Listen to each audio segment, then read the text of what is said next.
Happy Halloween. Good evening, and thank you so much for joining us. You're watching the 9 at Night. I'm Stephania Jimenez. A hoax earlier today forced a lockdown at Central Catholic High School. Now, to be clear, all students were accounted for. Everybody is okay. San Antonio police say that officers evacuated roughly 500 students out of the building on North St. Mary Street. And all we know at this point is that there was a phone call that came in just before 2:30 this afternoon. That phone call, of course, turned out to be fake. But before officers knew that, they removed the students and the teachers from the building and took them to the fire station across the street from the school. San Antonio Police Chief William McManus spoke about that response. Yeah, unfortunately, in the wake of Uvalde, it was a stark reminder to everyone about how quick a response is needed for these types of calls, whether it's a hoax call or whether it's an actual event. We need to be here yesterday. Yeah, and they were. The school took attendance after students were taken back to the building, and everybody was accounted for. A teenager riding in Eric Cantu's car when he was shot by an officer early this month told police that Cantu had fled from police the night before. The now 18-year-old, described in SAPD records as Cantu's girlfriend, told investigators that at first she hesitated getting back in the car after he sped off from an officer near Highway 281 on Bitters Road on October 1st. Department records show the vehicle from the evading incident was the same one that Cantu was parked in when he was shot just over 24 hours later by Officer James Brennan, and that it was also Brennan who had attempted to pull him over during the first encounter. Now, SAPD has not released records of either incident publicly, but KSAT Investigates was able to view and confirm them. Cantu was shot multiple times and continues to recover at a hospital. In the meantime, the San Antonio Police Department fired Brennan, who you see there, and now he's charged with 2 counts of aggravated assault by a public servant. He's now free on bond, pending indictment. The Bexar County Sheriff's Office is investigating an inmate death at the jail. The inmate was found unresponsive inside his cell this morning.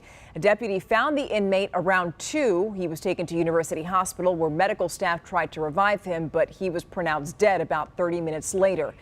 BCSO officials believe that he suffered some sort of a medical episode. Now, the name of that inmate, we don't know it. It hasn't been released, but we are told that he was 65 years old and he was charged with violating sex offender registration. Guilty. That is the verdict for a woman who was charged with the murder of her 4-year-old daughter in 2017.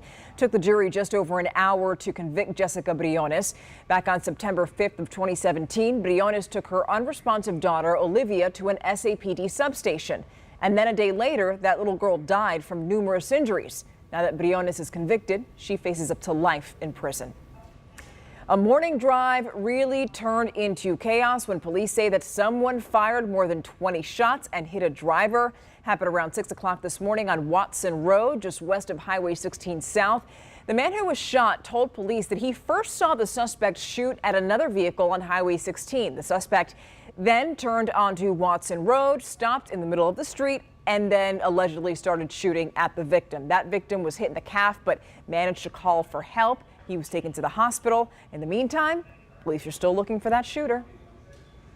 The first week of early voting is done. More than 192,000 people in Bexar County cast their ballots, and you have until Friday to vote, here at least early. For early voting, here's a list of some of the busiest locations compared to the least busiest. For this midterm season, more than 1.2 million people are registered to vote in Bexar County, and key races this year include Texas governor and the Bexar County judge. By the way, Election Day is November the 8th. The Uvalde community is coming together to honor and remember the 21 people who were killed at Robb Elementary in May.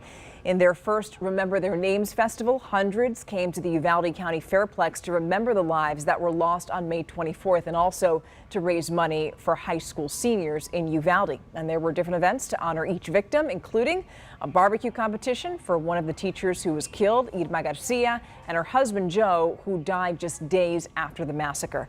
Irma's siblings, Velma and Marcus, say that although there's still a great deal of sadness, which is understandable, they know that this right here is really the best way they can honor their sister and brother-in-law. The outcome that we have, it's a blessing. We feel the love, and hopefully the healing process will begin, and then we'll just continue this yearly and remember of their names. It being for scholarships, it's just a beautiful way to honor Joe and Irma. They would love it. Remember their names. Over the next few weeks, high school seniors at Uvalde are going to have a chance to apply for the scholarships, and the families themselves will get to choose the winners. Imagine a COVID shot without the need for constant boosters. Imagine that. But we dream, right? Not really.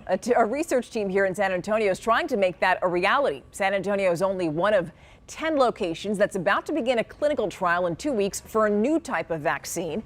The virus that causes COVID looks like a ball with spikes coming out of it, and the current shot would target the spike. The current shots target the spikes, but this new vaccine that we're talking about would actually target the ball, or you could say the body of the virus. The body doesn't mutate as much, and maybe we're going to have a vaccine, if it develops and is successful, we won't have to do every 6 months or every year, maybe 2, 3, 4, maybe I pray once, one and done. Hopefully so. Now, the team is looking for clinical trial volunteers right now. If you're interested, you've got to be 18 to 55 years old with no underlying health conditions. You also have to have 3 mRNA vaccines, meaning either Pfizer or Moderna. If you want to apply, you can call the number that's on your screen, 210-880-9440, or you can visit endeavorct.com. Also, good luck. Now let's get you ready for the first day of November. Meteorologist Sarah Spivey has your forecast. All right, well, good evening. We're starting to see some showers on the radar, and early tomorrow morning for the commute. You may want to give yourself an extra 15 minutes because scattered downpours are possible. Now, coming up on the Nightbeat, of course, I'm going to show you a live radar, and we're going to talk about what kind of threats, if any, there would be in the overnight hours for you as the rain moves through. Hope you'll join me then. All right, for some, today is not only their first Halloween, but also their first day in the world. You saw those babies over there. They were twins dressed up as peanut butter and jelly. They're really from the NICU at Baptist Children's Hospital. Others were Bumblebee, a ladybug, a butterfly, Jake from State Farm, which is really cute, a Ninja Turtle, and the very hungry caterpillar. How adorable. Congratulations to the parents and also to those babies, those beautiful babies. Welcome to the world. Did you hear? Pro football is returning to San Antonio. The XFL has been rebooted, and today, league owners unveiled the new name for the Alamo City's franchise. They will be known as the San Antonio Brahmas, and their new colors are going to be black and gold. Now, the XFL is going to feature 8 teams, 3 of them in Texas, including the Arlington Renegades and the Houston Roughnecks. But back to San Antonio, the draft is going to be held next month. Training camps are going to take place in Arlington, and the season is going to kick off the week after the Super Bowl on February 18th. And the new home for the San Antonio Brahmas is the Alamo Dome. So who's the coach? Well, none other than Hall of Fame wide receiver Hines Ward. Here it is. Ooh, the Brahmas. Yeah. The Brahmas, San Antonio Brahmas. I'm kind of used to these colors. My favorite colors, actually. It's like the first day of school, eh? You lay out all your gear, what you gonna rock at school, man. I'm gonna rock that. I can rock that up underneath that. Man, I'm gonna rock this. This is gonna look nice. It feels right. I got to say, I do want one of those hoodies. They look pretty cool, black and gold. The XFL games are going to be broadcast on ESPN and other Disney platforms, and we can't wait to see that. Well, we are out of time. Have a wonderful Halloween. The 9 at Night returns tomorrow.